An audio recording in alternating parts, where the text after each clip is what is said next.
Okay, so we're on page 4 over here. Other cases of suicide, we see Shimshon committed heroic suicide. He killed himself with the plishtim. Tamot nafshi in plishtim, right? Vayet b'koach, vayipol habayit al hasranim, al kol ha'am asher bo. That was Shimshon.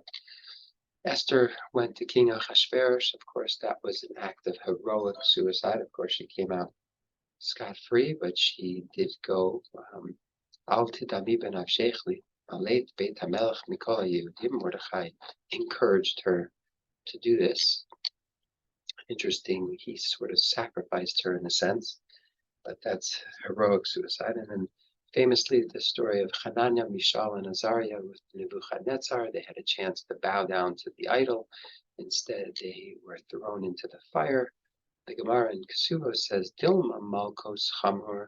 Perhaps the punishment of the lashes is more severe. As Rav said, had they flogged Hananiah, Mishael, and Azariah, il male nagdu, the Hananiah, Mishael, and Azariah plachu l'tzalma. They would have bowed down to the graven image.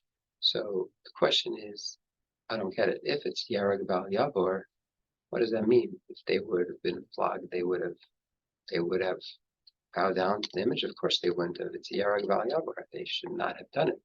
So if you look at the Tosfos over here, number 5 over here, Il Malay Nagdua Lechanana Mishal Azariah, how heavy Pauchu Litzalma Tema. Minalan Daha Amrina Baharoa, Kashahotzias, Rabbi Akiva Amar Kol Yama Hayisi Mitztara, Pasuk Seh, Masa Yavoli De Kamenim. The story of Rabbi Akiva that he was so happy that he was finally able to be Mekayim, the Pasuk that says, B'chol Nafshecha, that I could give my whole life out to Hashem, because even when they were taking out his skin with the iron nails, he was able to endure it. So Kol Shekain.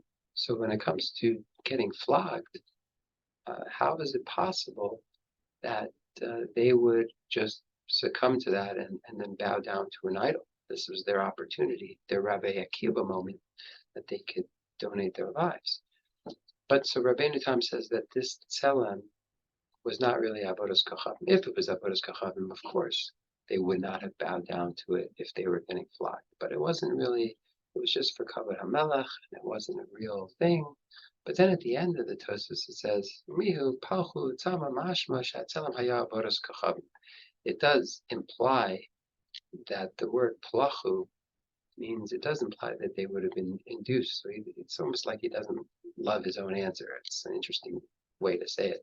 I like the approach of the Shita Mekubetes that actually says that, in fact, Yarag Val Yavor is true when it comes to these things, but it sounds like when you have Yisurin that are so drastic, nearly the lo kashmide the hasam hakah sheish ba kitzvah habe the kaven shesarkas basar bar hu sheyamus b'misik. Rabbi Akiva moment. Rabbi Akiva knew he was going to die, so he was going to die. Yes, it has Yisurim, but it was a set Yisurim. When you have a Yisurim, a hardship that is not set and it can keep on going over and over and over again, that the Torah is not mechayev you to do. So it's an interesting concept of Yarag Bal Yavor might not apply.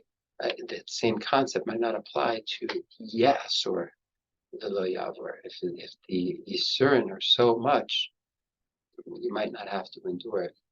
If it's one of those She'en La Kitzvah. It's fascinating. Story of Daniel.